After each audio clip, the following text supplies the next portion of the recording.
And the fact that you usually dress like Seth Rogen, although you make it cute sometimes. We're gonna disagree with you there, Jules. Rue's outfits give us actual life, even if she does sometimes dress like Seth Rogen. In fact, the fashion from everyone in Euphoria is, well, euphoric. That's why in this video, we're covering some of their best rave-ready looks, glitter and all. Love that. Speaking of Rue, I'm Rue. It's safe to say she dresses for comfort, but that doesn't mean we're not absolutely jealous of her everyday outfits. They're effortless, but really reflect her nonchalant attitude. We see her pulling off some wild, patterned button-ups and an oversized tie-dye t-shirt we'd give anything for. Euphoria's costume designer Heidi Bivens admitted that Rue's wardrobe is actually a statement on how clothing really is gender-neutral.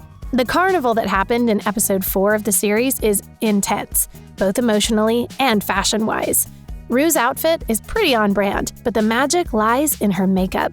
Throughout the series, we usually see Rue bare-faced and beautiful, but in this episode, she has glitter triangles underneath her eyes. Not only was the look aesthetic, it was also meaningful. The glitter was actually supposed to represent the tears and emotional journey she goes through in the episode. Speaking of breaking gender norms, the costume department took that all to the next level with Rue's Halloween costume. On the forefront, she looks like she dressed like someone in a tuxedo, but fans have theories that she was meant to be Marlene Dietrich from the film Morocco, who, ironically, is a 1930s icon for being androgynous. Another fun fact, Rue's costume was actually a little boy's tuxedo. Wow. Okay, Rue gets a little help from Jules with her winter formal look, but you can't tell us the outfit wouldn't have looked as epic if it wasn't Rue wearing it.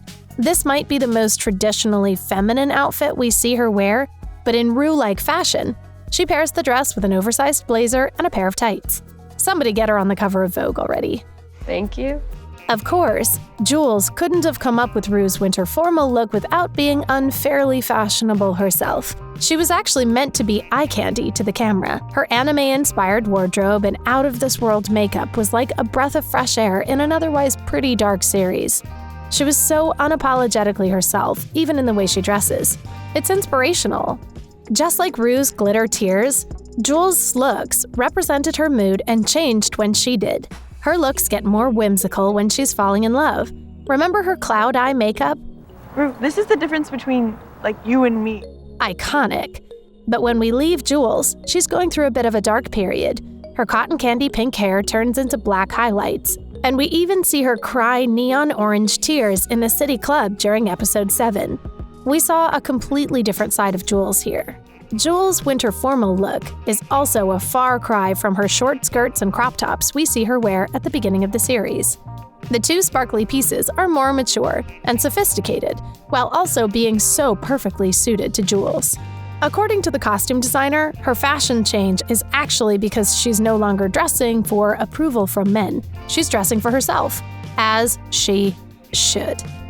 Jules looked ethereal in her angel costume during the Halloween party, but she was more than just an angel. Thank you. I don't really feel it, but, The costume was actually a replica of Juliet's costume in the 1996 Romeo and Juliet movie. Not to be a downer, but does anyone else think this could have also been a subtle hint at the doomed relationship between Jules and Rue? This might be Jules's most fierce look. Not only is the two-piece she's wearing loud in the best way, but her makeup is literally out of this world, which makes sense considering it's all happening in Rue's imagination.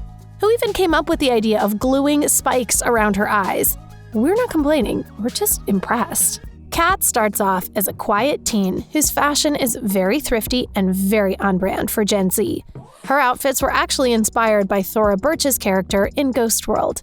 But as her character grows into a confident, independent woman, her wardrobe follows. Just look at the contrast between the first few episodes and the end of the series. Also, can we please discuss the red outfit she struts the mall in? Ugh, somebody get her a runway. Kat's Halloween costume is also a far cry from the fanfiction writer we met in episode 1. Kat dresses as a nun, which is hilariously ironic considering what she's doing online. But she wasn't just any nun. I'm Fana from Ms. 45. She was a character from the film Ms. 45 that follows a woman who gets her revenge after being objectified by men. Fitting. Kat brought back the red for this outfit, and we're not complaining. Her dress was even mom approved. The leather, the straps, the fan, was everything.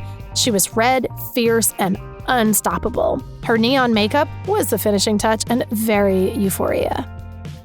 Maddy's everyday looks are all in the makeup. She's the jewel and winged eyeliner in all colors. Queen.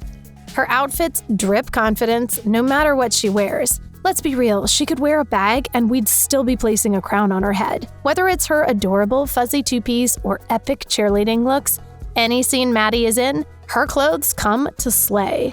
We couldn't go through this entire video without talking about Maddy's outfit from the Carnival. Nate might have disapproved. Go home, get changed, and come back looking like a person. But does anyone really care what Nate thinks? We're kidding. Kind of. The two-piece with the leg cutouts was everything Maddy stands for, confidence and being unapologetically you. Maddy's winter formal look has way more meaning behind it than we originally thought. It was basically a political statement. Her dress was inspired by Rose McGowan's MTV outfit back in the 90s. The actress wore it to make a statement about her Harvey Weinstein allegations. The dress is kind of perfect for Maddy, considering the situation she was in with Nate. Not to mention, she looks perfect. Maddy also brought up a controversial look for her Halloween party costume. She was dressed as Iris from the film Taxi Driver. The movie deals with her being trafficked as a teenager, but this also ties in well with Maddy's backstory. Can we also take a second to appreciate how epic her eye makeup looked for this costume? Cassie doesn't really have a specific sense of style. Love that. And honestly, we love that for her. She dresses depending on who she's trying to impress, where she's trying to fit in, or just overall for how she's feeling. That doesn't mean her looks aren't the cutest, though. She's very experimental. Isn't that what high school's for anyway? When we learn that Cassie has a background in figure skating, she's going through a really rough time. And the scene in her fantasy where she has this perfect costume on with sequins and all, not to mention perfectly placed gems on her entire body, was meant to be a direct contrast to what she was going through at the clinic. It was beautiful and tragic all at the same time. Cassie's Halloween look was very on par with the rest of her wardrobe choices. If you didn't realize who she was meant to be, she was dressed as Alabama Worley from Quentin Tarantino's film True Romance. She may have conceded to covering up for McKay's college party, but at Kat's, she was 100% her authentic self. Is it too much?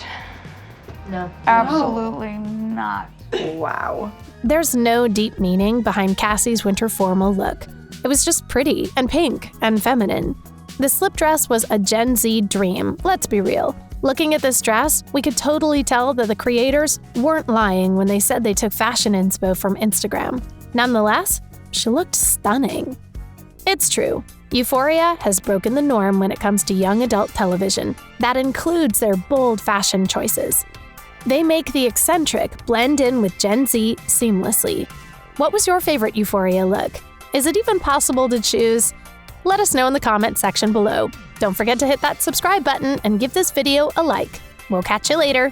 Thanks for watching.